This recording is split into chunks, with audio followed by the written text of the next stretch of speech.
This is the Blood Red podcast from the Liverpool Echo, giving you the inside track on all the big talking points from Anfield. Hello and welcome to the latest Blood Red podcast from the Liverpool Echo. I'm Joe Rimmer, your host today, and I'm joined by Paul Gorst. How are we, Paul? Yeah, all good. I am looking forward to the real footy starting again tomorrow. I think I said that on Monday, didn't I? But it has been a long couple of weeks, so the real footy is back tomorrow. Yeah, I can't wait. Theo, how are you? Theo Squires? I'm good too. I echo Gorsty's sentiments. Good to have real football back. Seems like quite a few Liverpool players have come back without injuries as well, which makes a nice change. So just raring to go again, aren't we? Yeah, I know we discussed it on the last pod at length, but I cannot stand the international break. Yeah. I'd have someone put me to sleep on the Monday after the game before the international break and just wake me up tomorrow morning, cryogenically freeze me. You should just start taking holidays, start annual leave during the international breaks. No, but I don't even want to experience it in any way, Gorst. It's not just working here. I just don't want to sit through it.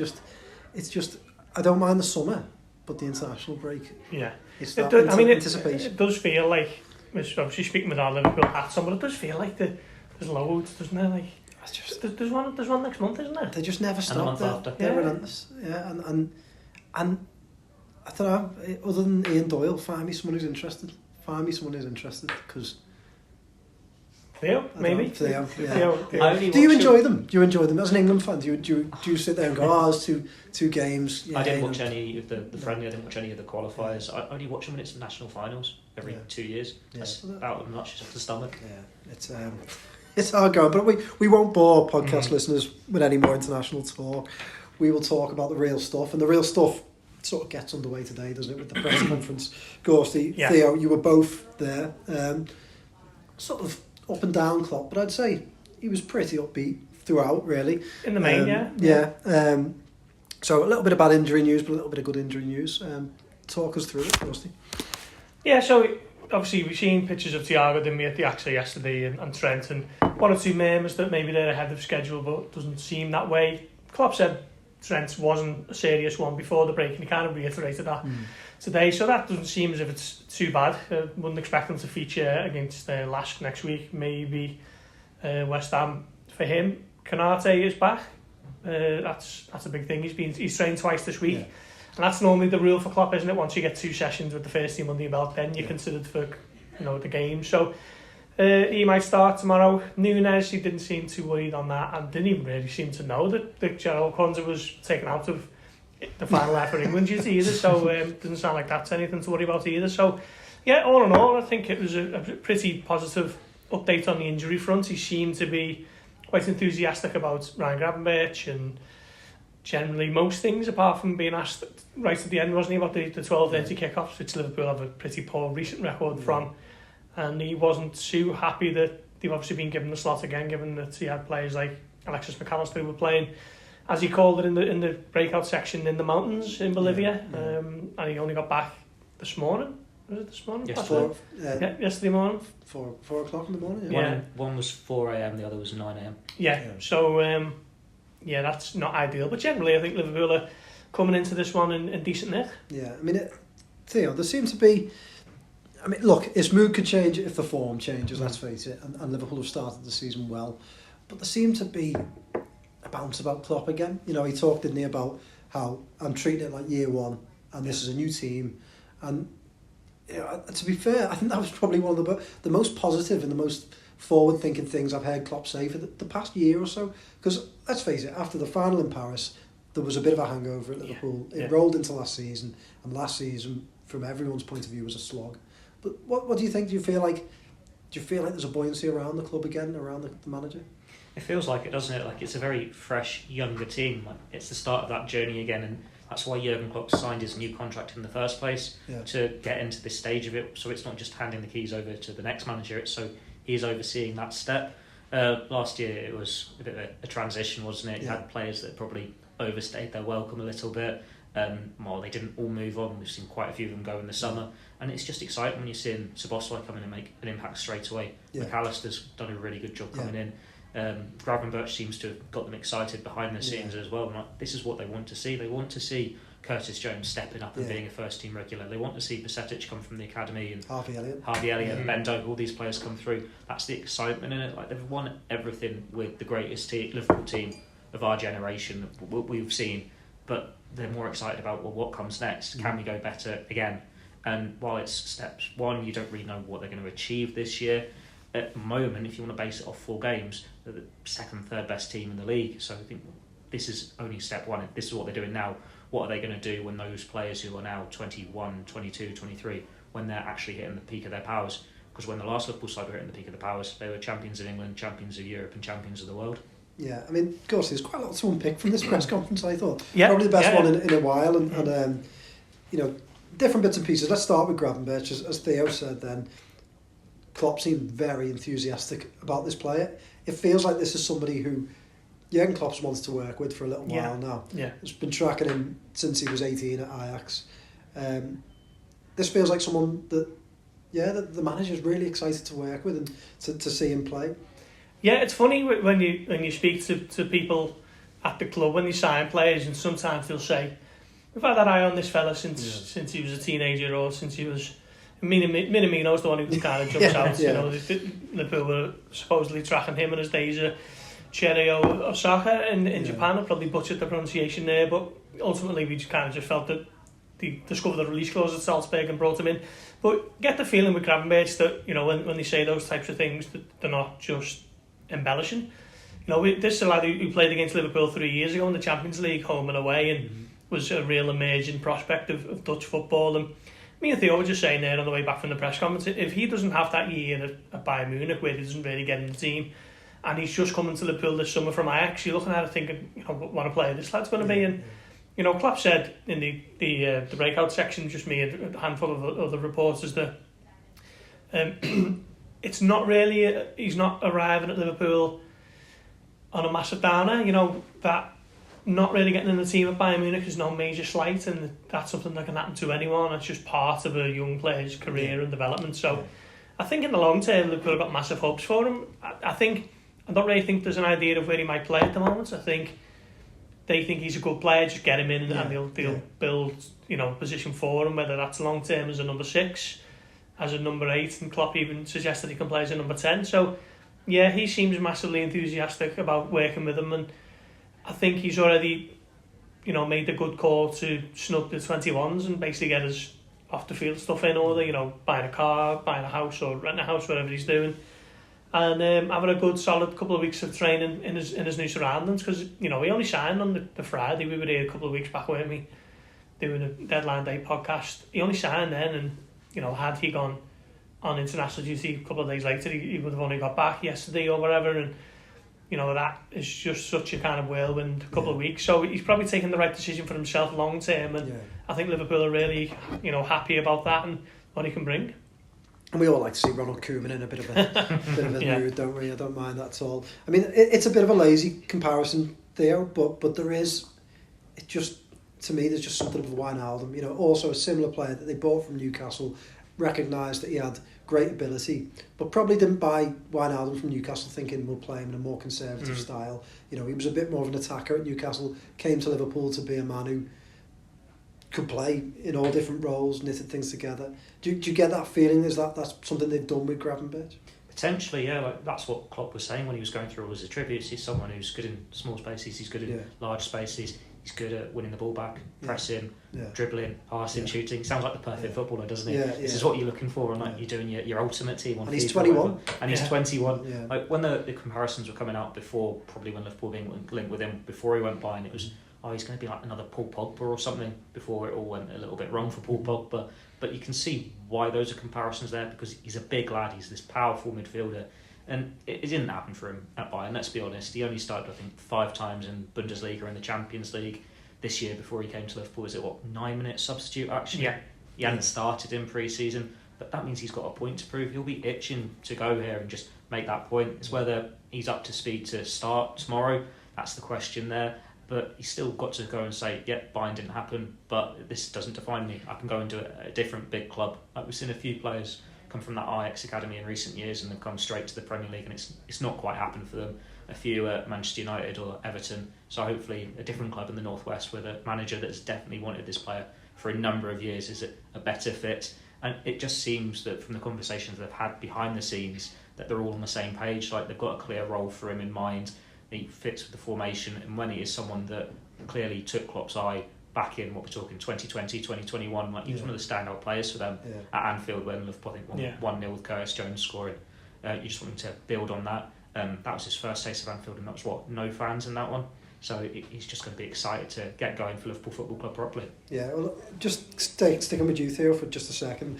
I mean, they say styles make fights, don't they, in boxing? And I always think styles make players in terms of the clubs that they play at. And just to take this in a slightly left field direction, but something that you wrote about this week, I don't necessarily think that 1 year at Bayern makes you a bad player. Sometimes players go to clubs, they don't quite fit in. Klopp alluded to himself, didn't he, when he said that he didn't really have a place in their midfield in terms of his style of play. And you look at someone like Jadon Sancho, and he was brilliant at Dortmund, hasn't worked, and is currently probably his lowest ever at United. Mm-hmm. I mean, it just goes to show, doesn't it, I suppose, those two types of players, that it just depends where you fit in and how a club uses you, and perhaps how someone manages you. Yeah, it's just got to click, hasn't it? You've got to be at the right club at the right time. There's got to be that opening in the team. If you get an early injury or it doesn't work, it's hard to get back in. And I think it was tough for Gravenberch when you think the manager who signs him and the sporting director who signs him, they both leave within that first year. It was clearly a bit of a civil war at Bayern last year, but those exits were a long time coming in behind the scenes. And they're in a bit of a transitional period, as much as a Bayern Munich side can be, because they're still going to win the Bundesliga, but it's very much, they've got the old guard there, and it's like, how do we replace the Thomas Müllers or the Kimmiches and this? And they still need that immediate success. It's not a case of, we can give Gravenberch a few years to settle in and then gradually get into the team. Kind of like what Liverpool have been able to do with Bajcetic. Granted, that's a bit different because he's been signed for the academy and he's worked his way through. But it's like you need that bit of patience, and Klopp has shown that he's a very patient manager. Like, there would have been others in Liverpool's history who would have given up on Naby Keita after a couple of years, or given up on Costa Tsimikas after that first year where he didn't really play in the Premier League. But Klopp's obviously very loyal to his players, and there seems something in that they want. And you'd like to think that it will work for him at Liverpool because he's got all these abilities to play in a further forward position in midfield or as a number 6. And it's an exciting time when you look at the formation Liverpool are playing as well. Like, if you're putting him as a deeper midfielder alongside Alexander-Arnold, for example, whether you go back to your 4-3-3 and he's on one side of that, or even if you revert to Klopp's older 4-2-3-1 from his Dortmund days, it's like you need all that to work together. And going back to what you just said with Sancho, you look at United, he's never had that stability, has he? No. So many managers, so many difficult times for that club where it's chaos on the pitch, chaos off the pitch. But Liverpool, they've had a couple of dodgy seasons, but it's still been all together, that they're unified, and now they're fighting in the right direction. It just seems a much safer place to play your football with a smile on your face. That's what you'd like to think we're going to get from Gravenberch. Yeah, I like to think that Jadon Sancho, if he'd gone to Liverpool, would have been a totally different player. But moving on from that slightly, someone he did, I think, Gorsty give a fascinating answer about was Jordan Henderson. He spoke about the interview that Jordan Henderson gave to The Athletic, mostly about Jordan's reasons for leaving Liverpool and saying that he wasn't wanted. And Klopp said that was the truth. But what I found fascinating about Gorsty was that he spoke about how he was like Jekyll and Hyde when he didn't play, because he couldn't guarantee him a place in the team going forward. It was best for everyone that he left. And does that sort of show the difficulties he was facing last season? Perhaps why Klopp wasn't always in the best of moods, because you have players like that. James Milner was probably the same. Keita probably wasn't very happy out Oxlade-Chamberlain. That weren't in a good headspace, and that probably reflects onto the manager, doesn't it? Maybe, yeah. That's a good point. I think. I get what Klopp is saying in terms of, well, I couldn't guarantee him 50 games a year, and Henderson's the type who's, he's a great guy, but when he's not playing, he's not the happiest. And what player is, to be fair, if anyone's happy to be sitting on the bench, you probably question the desire and the attitude and all that kind of stuff. So, you can't really have it both ways. I think every player has a right to be unhappy if they're getting left out, but ultimately, it reflects poorly on Henderson that it was a bit of okay, you might not be playing every week, but you've still got a chance to be the club captain of Liverpool. We're going to be going for the Europa League. Further down the line, you're going to be playing loads in that, and there's a chance to lift that one, and we're going to try and get back on track after a really poor season. It's a bit of a new look team, and players are getting that year, younger players in the squad are getting a year older in their developments, and Henderson's decided that it's not for him, as he's not going to be one of the first names on the team sheet.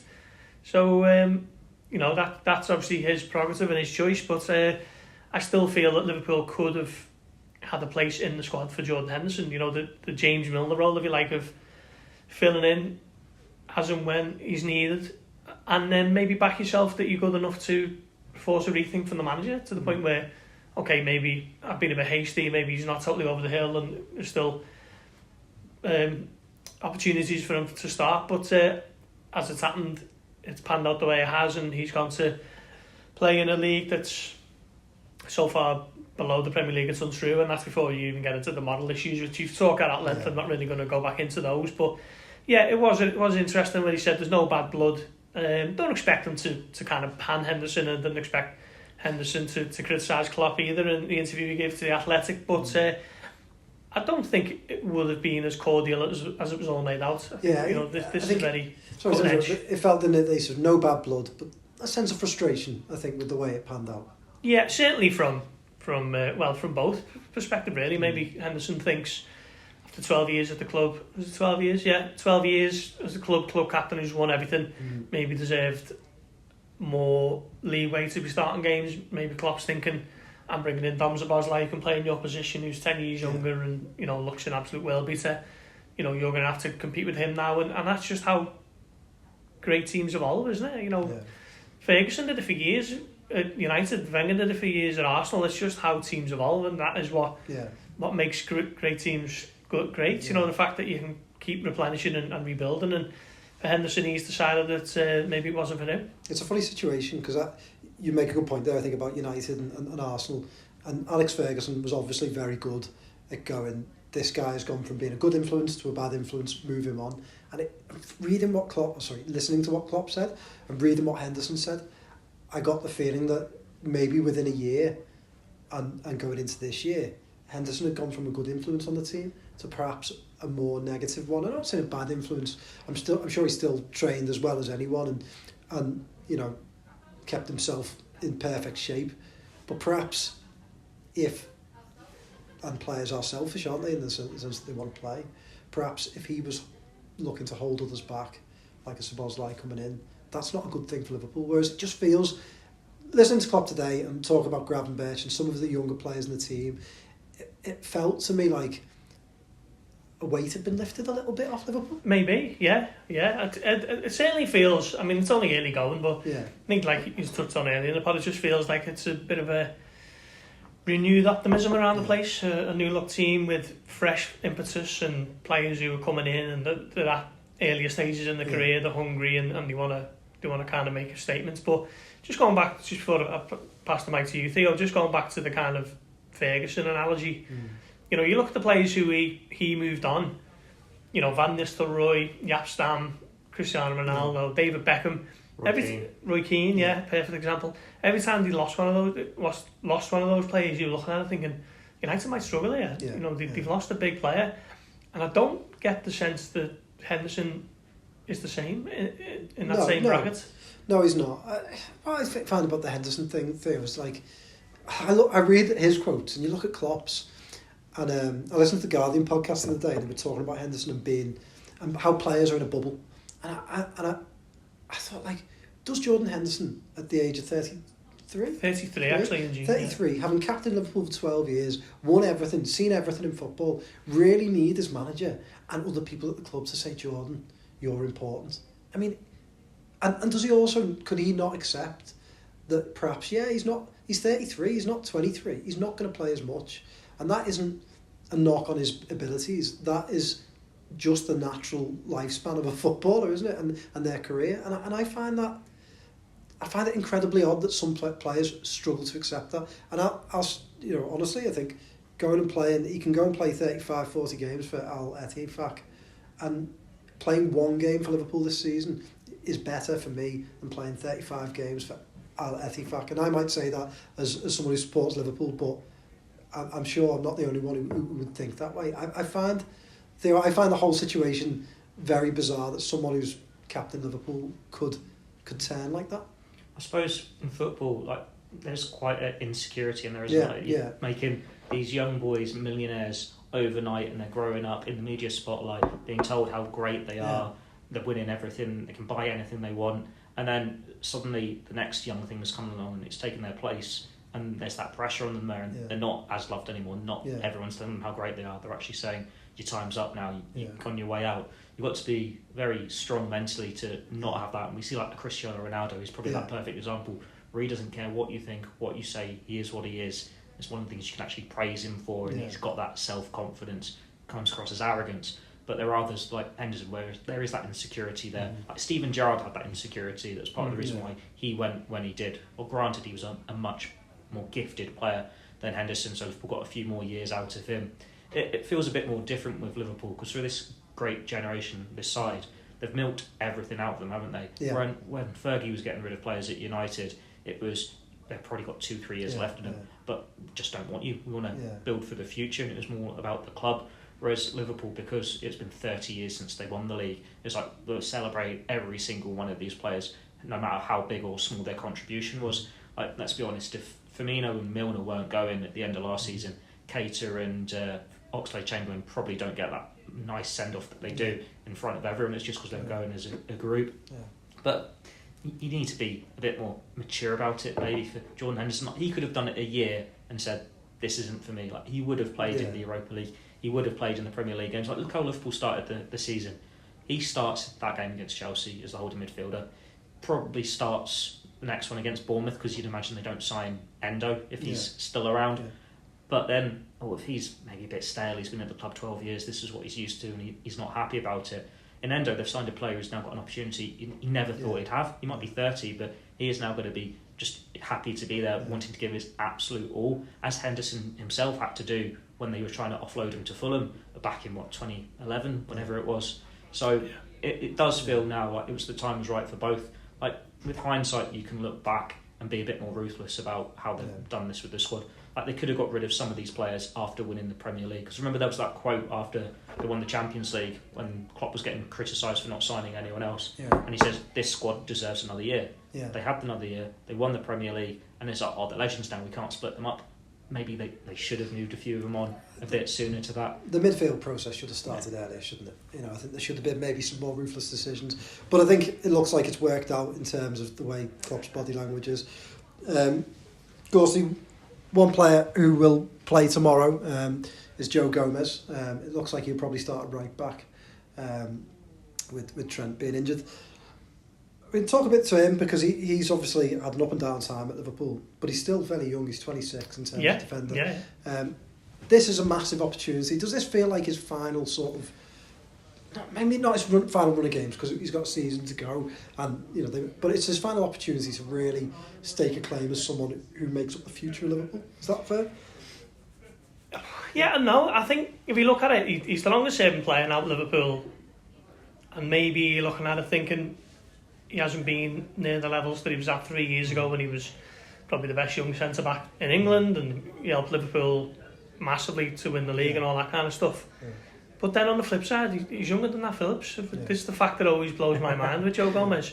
He's still got so much of his career left to get back to those levels that it's a difficult one to decide sort of where he's at. I think he played really well against Aston Villa. I think this is a season where he might get more opportunities, just in the team, I guess, at right back and at centre back. He's obviously not Trent at right back, but he's a different sort of right back, a different kind of full back, and with obviously the likes of Conor Bradley out injured and Calvin Ramsey on loan and whatever else, there are opportunities for him there. So I think he will play tomorrow. I think all he has to do, I guess, is just build on what he did against Villa.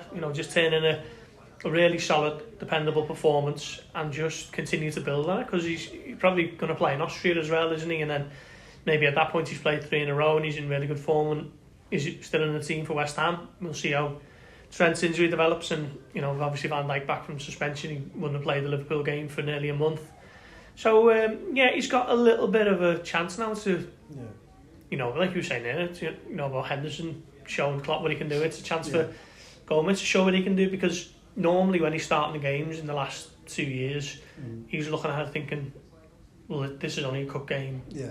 Van Dijk shouldn't be back in the weekend or whatever, but I think he can possibly look at the next 2 or 3 and think just carrying on what he did at Villa and then maybe give the manager a little bit more of a decision to make. I think if he can get anywhere near those levels of 3 years ago, I think Liverpool have got a top defender on their hands, and whether that's at right back or centre back, it's only going to be beneficial. Just jumping in on this one, there's when Doyley spoke to him last pre-season, the quote that still sticks with me is, "I'm younger than Virgil van Dijk was when he joined this club, and look what he's gone on to achieve since." So Gomez has still got a good few years left in him at that level before you think he has to decline. Maybe he is that sort of player that needs a run of games and he can get it now. But I think just take it a step at a time. If he finishes the season ahead of Joel Matip in the pecking order, that's the minimum. That's what everyone wants. Yeah. Matip is not the future of Liverpool Football Club. He will probably go at the end of his contract. You want Gomez to be ahead of him there. But then you look at Konaté's injury record, you think, well, there are going to be more opportunities for you here. So if you stay fit, you are getting in the chance in the team to start in your preferred position. And while I think it's a bit premature how Dutch media has been reacting to Van Dijk recently, saying he's over the hill, like he seems to have been pretty decent in pre-season, and he's had a red card and it seems over the top. But he's still 32, isn't he? He's not going to get any younger. He's a player who's out of contract in a couple of years. So at some point you're having the same conversation about him that we've been having about Jordan Henderson. And then you've got that starting opportunity there. You know Liverpool want to sign a centre-back. But if you have a good season, don't make any mistakes, just be there quietly chipping away, getting those opportunities and making the most of them. And staying fit. Then you're giving Klopp a difficult decision to make. You could be in that team. Van Dijk said himself 2-3 years, I think it was 2 years ago, and they were on the Christmas visits. Yeah, I'm great, blah, blah, blah, to some young fan. But Konaté and Gomez will replace me one day. To potentially, at the end of this season, we could be a lot closer to that day, just depending on how the season goes. But take it a game at a time, because we've had this moment before with Joe Gomez. We think he's getting back to his best, and then he's one injury away from, we're not going to see him for 3 months, and he's back to square one.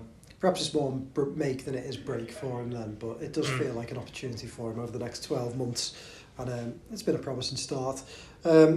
Just quickly on Darwin Núñez, quite good news on him. You know, it's another one with a bit of momentum. Klopp seemed to dismiss any injury fears. I think Marcelo Bielsa had said that he had a muscle problem, but Klopp had seemingly spoke to Uruguay. And it's a strange one, wasn't it? Because when they were saying that he'd had the muscle problems, it was like, well, you played him anyway. Like you played him the night before, and then you gave him 45 minutes, and so obviously it wasn't that bad an injury. They just didn't want to do it too much. Perhaps something lost in translation. Maybe just tiredness or something rather. There was something there, but like, if he's gone through it okay, they took him off at half time. If there was something you'd like to think they caught it early, I think we're probably a bit more worried about it because Darwin Núñez had a lot of niggling injuries last year. There was one that kept him out, was it Forest away? There were a couple of games where he missed out, and then he was out towards the end of the season as well. So I think I remember Klopp having a moan at that at one point, saying he needs to be fit. That might have been around the Forest game. So I think, well, you've got a couple of goals, you've got a couple of assists, and done well on international duty. You need him to have that running the team as well to build on the momentum up. But at the same time, I probably wouldn't start him tomorrow anyway, just because of the distance. Can't ruin the end. I'm not going to ruin the end here, but as we've been speaking about coming back from South America, and that this is another player to consider. But then it's good that Liverpool have all these options. You just want to see them having everyone fully fit, because we're now in the midfield state where Thiago's the only one who's not back. All 5 forwards are fully fit. When Van Dijk's back from his suspension, you've got all your centre backs. You just need Trent back, and you're pretty much there. And this is not something we've been able to say since they're actually going for the quadruple. We were saying for the first time. Edit this bit out. But yeah, it looks like so far at the moment it's all right for Darwin Núñez. Yeah. Of course, the Wolves last season was one of 2, I think, along with Man City we discussed, but Wolves and Brighton probably 2 of the lowest points of the season. Yeah, second half of Brentford as well. Yeah. I mean, Klopp was getting mixed up today, wasn't he? He was, after so many games. Yeah, but I mean, there's still a bit of, for me, trepidation going to Wolves. I don't know why. I've got it in my head. I think they've won there in the previous visits, but I've got it in my head it's quite a tough place to go. So it'll be a test of Liverpool's mettle. There's some psychological hurdles to get over. The 12:30, of course, is another thing that Jurgen isn't a huge fan of as well. Yeah, it's interesting because I see Wolves on team on paper and I think he's good. I like him. He's a decent player. And then they always seem to be struggling further down the league. I don't know whether that's just me being a poor judge of a player or what, but they seem to create good opportunities and can't finish them off. I watched them against United a few weeks ago on Monday Night Football, and they were excellent.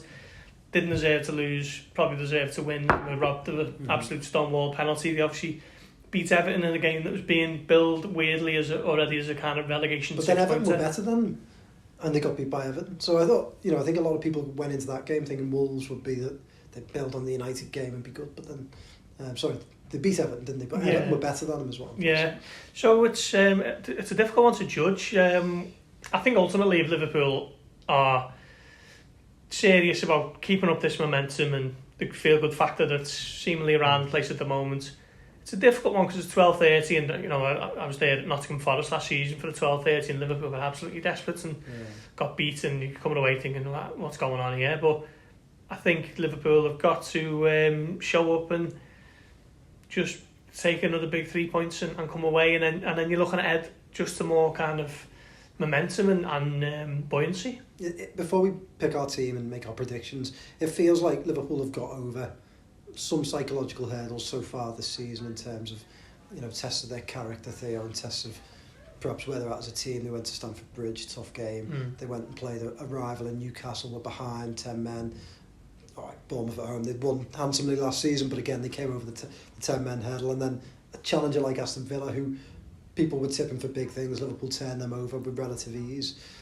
The 12:30, probably the next one is like a Man City away, but the 12:30 team like Wolves feels another test of Liverpool's credentials, and if they can win this, I would feel even more confident about this new team. Is that fair to say? Yeah, it feels like they're slowly piecing back all the pieces of the puzzle, aren't they? Yeah. This is what we had when we were going for titles. We sort of all dropped it all last year. Let's see what we've got now and to get the full picture. It's a tricky one because of those experiences last year where they didn't win any of the 12:30 kickoffs. You're so daunted by this prospect thinking they're going to come unstuck. But then they were really poor away from home for most of last season as well. I think they only won 6 in the Premier League, and 3 of them would have been in the final few weeks of the season when they were going like Leeds, Leicester, West Ham. I think it's the 3. Gorst Theo would have been at them, so maybe you can pipe in if I've got anything wrong there. Forest, City. They lost to Forest. Yeah. What are you remembering here? I'm just the 12:30. Just naming teams. No, the 12:30. I was going for the away wins. Just away wins. Oh, the away win. Oh God, yeah. So you can tell us what this. Yeah, come back to me in a minute. So yeah, they were just as bad then. He's got a young baby at home, Theo. His mind. He's still trying to think of his favourite Klopp moments from the other days. Most bizarre moments still racking my brain.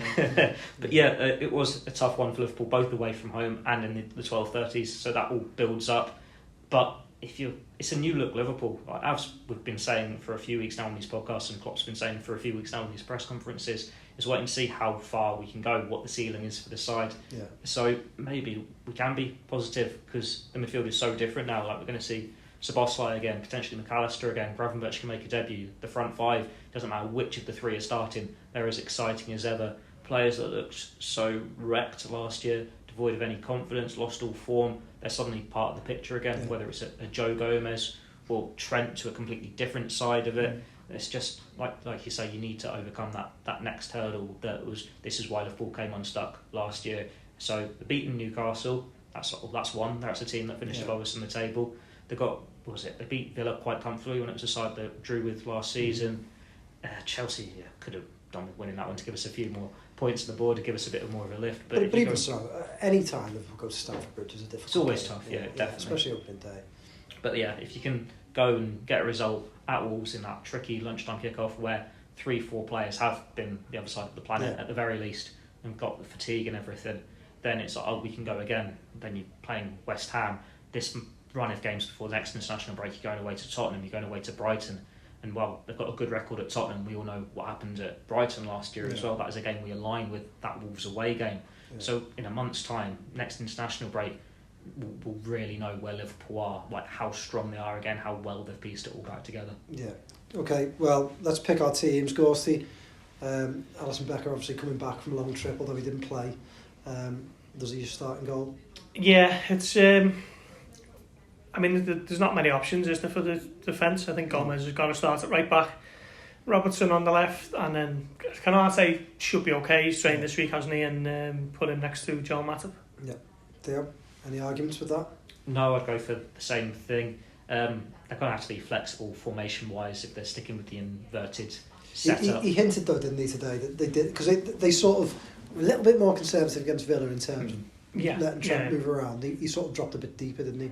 But he hinted, didn't he, that they probably wouldn't go that way. Yeah, because against Villa it was more he was just swapping with Matip, wasn't he, and being a centre-back. And then against, was it Bournemouth, where he just stayed out wide a little bit more. Yeah. So they're going to have to be fluid with it. Like, the only player in the squad who has actually played as an inverted fullback who's available is Tsimikas, and it would be a surprise to see him potentially come in the starting 11 when you've got a couple of games that you can play later in the week, later in the month anyway. So you go for the 4 Gorst 7. If it has to be more traditional back four, so be it. Like, Gomez has done well at right back in the past. Matip looks to have taken a step in the right direction. Maybe there is a little bit of concern over Konate's injury record in the past, but if he's had 2 training sessions, you'd like to think he's ready. And Robertson got an assist midweek, didn't he? Even if he gave away a goal as well. Yeah, and upset Harry Maguire's mum. Pick your midfield. Midfield. I don't know why I'm thinking about this because I've been saying all day what it's going to be. Endo's going to start as the holding midfielder. Is this a prediction or Theo's? This is mine. This is what I'd do. Theo's 11, yeah. Because and it seems like he did quite well for Japan over the international break. Absolutely battering Germany, and they played in Germany and Belgium, so he's not had that far to travel. Good opportunity to get him some starting minutes, and it's a bit easier for him than McAllister when he's been in the mountains only a couple of days ago. Jones can. Have you ever been to Movama? Is that where Tom Cavere's going for his little South American trip? Movama? Yeah. No, that's in North Wales. The Great Hall. I thought you haven't lived in Liverpool long enough to enjoy those days. You did a South American trip. I thought you were going. I've never been to South America. Which one did you do a few years ago then? South America. Or you did South Africa? No, not been to any of these places too. Maybe I'm getting you mixed up with my former boss. I think it is actually. It was my former boss. Yeah, just we all melt into one. Yeah, you do. Yeah. Anyway, Endo. Curtis Jones is on the left because he's not played in the international break. He's had a few training sessions. He did well against Villa, and then Szoboszlai on the right. Thanks, Rich. Your midfield. I'm going to pick the men mountain in midfield. Yeah. I agree with Jones. I think he will start. I just think you've got to keep Szoboszlai in there because he's you want to see him. I certainly do. He's been great. And then the holding role. I mean, McAllister Klopp really did stress today that twice, 2 different occasions, that playing in Bolivia and then arriving back late into the week is probably not conducive to a 12:30 kickoff. So maybe he'll be kicking his heels on the bench. I think it could be an opportunity for Endo to come in, to come in and patrol the midfield. I think McAllister just starts this. I always think they make a lot of these like, oh my God, he only returned home at whatever. But I just think they get him some kip to get a bit of decent food down and a bit of training and he plays. I could be wrong. I get the feeling that Endo might be one of those players that we start to see more of towards November time, just because of the specific role that he plays in. And, I feel like Klopp didn't really want to throw him straight in, but had to for Newcastle. Yeah, for reasons. But now I think he might be able to ease him in and Curtis Jones and Szoboszlai. I think. There's a case for Elliott as well. Of course, he's played very well in every substitute appearance. I mean, but the only thing I could see is him playing instead of Szoboszlai and just not ready to drop Dominic at the moment. No, don't. Sorry, Harv, but it'd be a struggle to get in the team when he's playing so well. Your front three, Gorsty? Yeah, I thought about putting Gakpo in midfield actually, but I think he might lead the line with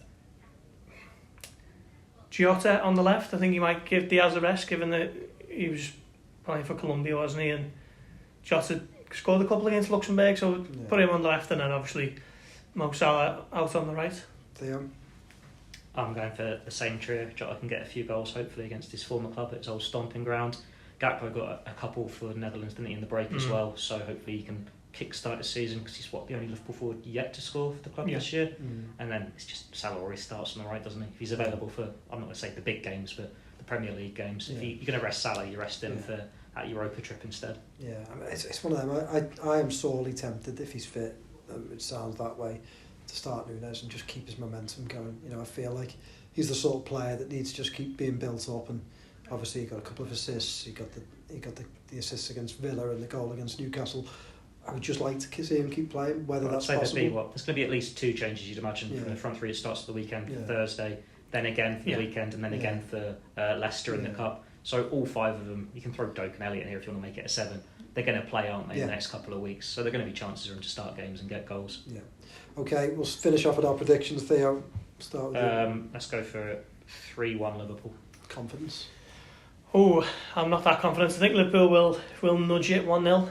Yeah, I think a 1-0 feels about right. You know, I think it could be nervy. Yeah. I think it could be nervy. Yeah, I think there could be some hairy moments and some. I don't think it would be like a 5-star Liverpool performance, but I don't care. I think they just need to go and get over this hurdle and win. So let's hope they do that. Liverpool in action at 12:30 tomorrow. We'll be back on Monday to react to that game and look ahead to the Europa League game, which starts next week, and then things start to get very busy after that. So we'll see you then. Ta-ra. You've been listening to the Blood Red podcast from the Liverpool Echo.